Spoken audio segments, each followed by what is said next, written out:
Sənsizliyə dözmür ürək yarım, qəlbim sinəmdə çırpınar canım.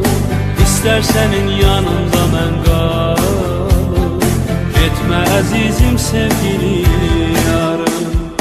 Eşqim məhəbbətlə dolub canım, yaş gözlərimdən hey axır yana. Sən bax mənə yarım yana yana, qoy bu məhəbbət daimi qalar. Səndən sonra heç bir kəsim yoxdur, getmə yarım getsin qəmim çoxdur.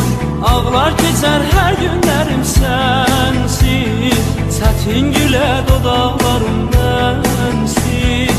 Səndən sonra heç bir kəsim yoxdur, getmə yarım getsin qəmim çoxdur.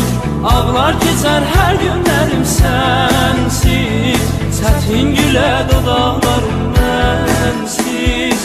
Sən verdiyin güllər solub məndə, qəmli baxışlarım qaldı səndə. Gəl gəl yarım bir də gülüş gəlsin, mənə gülüş müjdəsini versin. Sənsizliyə dözmür ürək yarım, qəlbim sinəmdə çırpınar canım.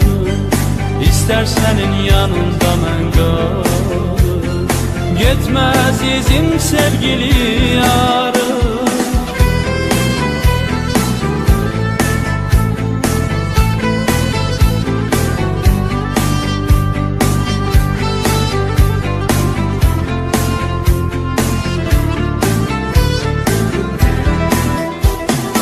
Yandım alışdım eşqüyə yarım, dərdə düşüb sənsiz mənim canım.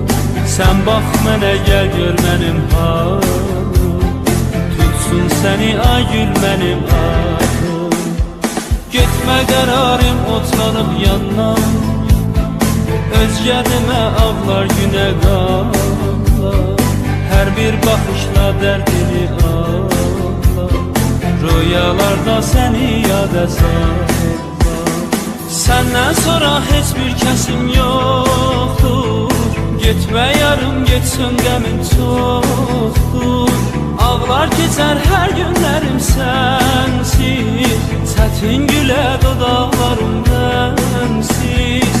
Səndən sonra heç bir kəsim yoxdur, getmə yarım getsin qəmim çoxdur.